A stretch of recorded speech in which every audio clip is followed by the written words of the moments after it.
La Unión Europea no reconoce el proceso electoral organizado por la dictadura de Nicolás Maduro en Venezuela. Así lo aseguró el jefe de la diplomacia francesa Jean-Yves Le Drian, tras fracasar en los intentos por postergar los comicios del próximo 6 de diciembre.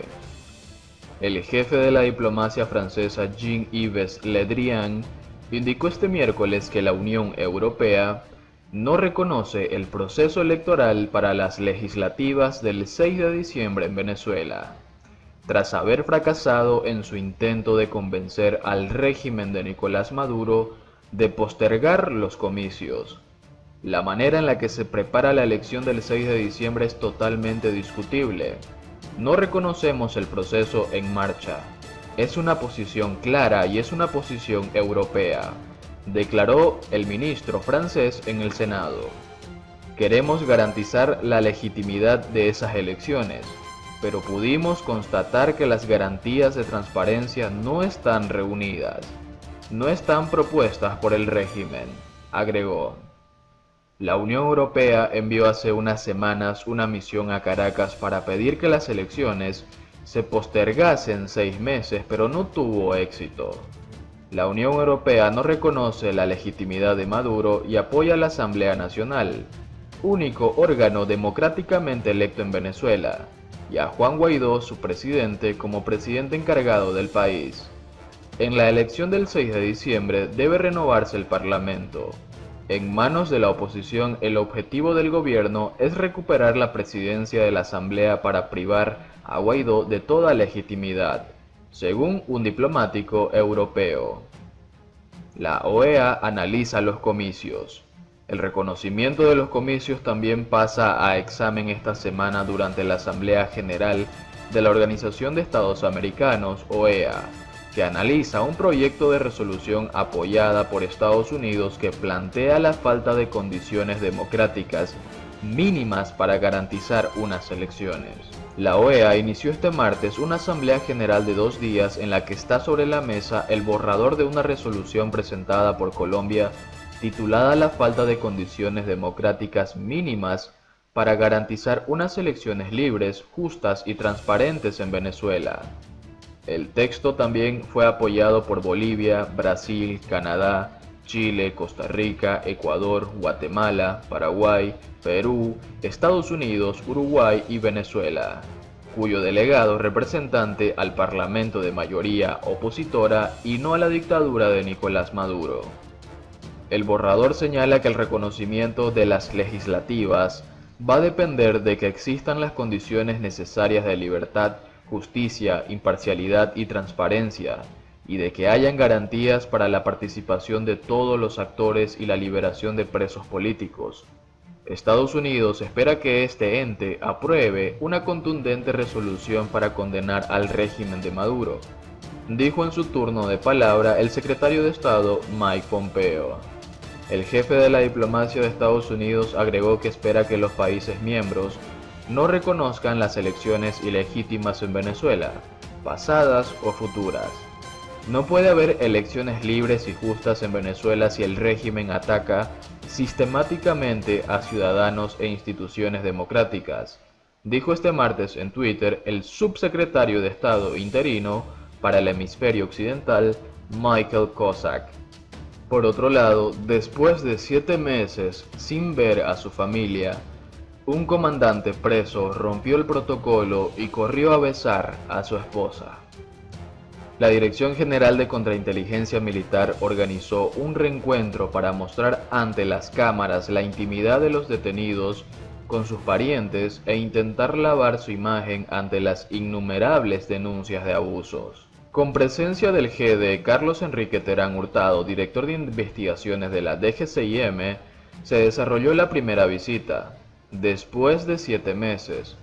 Para los detenidos en la Dirección General de Contrainteligencia Militar, se aseguró el alto gobierno de dejar grabada como sumo cuidado toda manifestación de emotividad, de risas, de alegría entre los maltratados presos de esos sótanos infernales y sus padres, esposas o hijos, para mostrar al mundo que ellos no están tan mal, que no hay rastros de tortura, pero lo que no va a aparecer en esas cámaras es la destrucción de las familias, el miedo, la zozobra y la amenaza. Durante todos estos meses, desde que en marzo suspendieron visitas, llamadas, ingreso de alimentos e información, el desespero de los familiares se combinó con el miedo ante el temor de que la pandemia llegara a los sótanos, de que se acentuara el deterioro de la salud de quienes casi nunca reciben sol y que las patologías de la cual algunos sufren se agudizasen ante el filtro para entrar medicamentos. A medida que fueron pasando los días, las semanas y los meses, sin visitas y sin llamadas, la presión se hizo manifiesta por parte de los familiares sobre los delegados de la comisión de Michelle Bachelet, sobre diputados y funcionarios. Fue desesperante, porque nadie nos daba respuesta convincente. Nadie quiso acompañar a los familiares hasta la DGCIM para pedir fe de vida. La visita esta vez no fue en la pecera, porque la grabación requería un lugar menos deprimente. Así que se hizo en un comedor, donde hay mesas de hierro con sillas soldadas a ella. Solo una vez anteriormente se les permitió comer en ese lugar. En la pecera no hay mesas y para comer deben colocar los recipientes sobre las piernas. Los familiares hacen fila para entrar, los detenidos están sentados mientras reciben instrucciones de que no deben hacer. No pueden tocarse, nada de abrazarse, prohibido quitarse los tapabocas o los guantes. Deben mantener distancia, no pueden levantarse de la silla, no pueden sentarse a un lado de la visita sino diagonal. Repiten una y otra vez los custodios. Empiezan a pasar los familiares. Las ansias de estrechar al ser amado deben reprimirse. Cada uno trata de respetar las reglas. Ya hay 4 detenidos con sus respectivas visitas, mientras una irrespetuosa cámara lo graba todo, y los custodios se mueven con sigilo y más allá el general Terán Hurtado vigilando todo. Cuando le corresponde acercarse a la esposa del teniente coronel Igber Marín Chaparro, el joven oficial se paró sobre la silla, se subió encima de la mesa, caminó sobre ellas, se bajó, se quitó el tapaboca, abrazó a la impresionada joven y la besó. Un silencio impresionante cubrió el lugar. Todos esperaban la reacción ante tamaña irreverencia. Solo fueron unos segundos. Se generó una reacción en cadena y todos los presos empezaron a abrazarse con su familia, a quienes desde hace 7 meses no veían, no abrazaban, no tocaban, apenas si habían recibido algunas llamadas telefónicas. Marín Chaparro es un oficial del ejército, señalado por un intento de rebelión que nunca ocurrió. En una oportunidad no le permitieron durante 3 meses recibir visita de familiares ni abogados y ninguna llamada telefónica.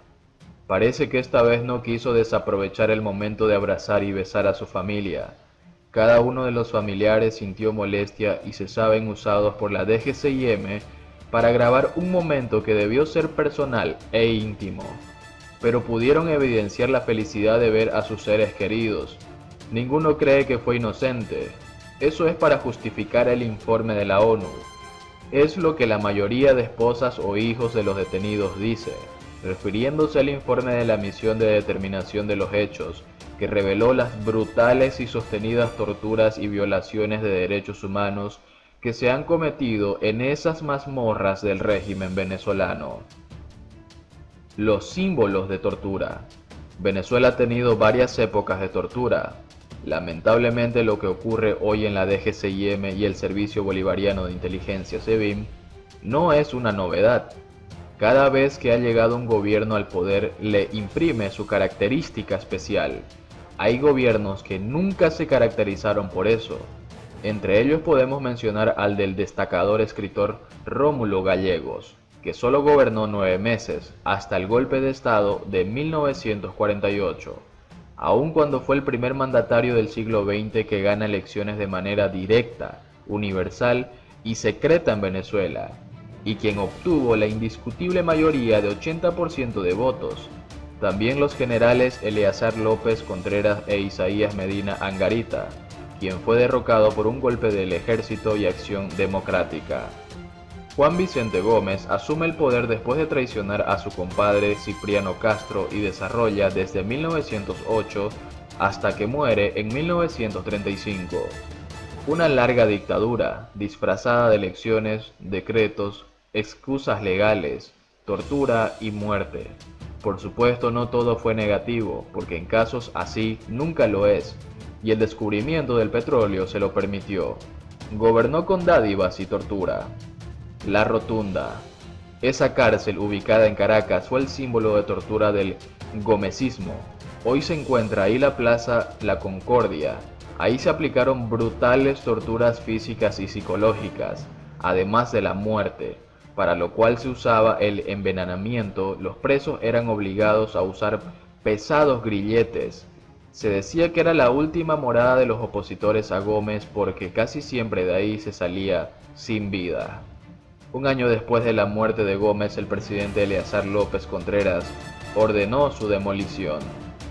Las Tres Torres se construyó con una hermosa arquitectura en Barquisimeto, estado Lara, con una moderna cárcel. Años después, para 1908, se llena de presos políticos que disentían del gobierno de Cipriano Castro después de lo de Juan Vicente Gómez y finalmente los que adversaron a Eleazar López Contreras.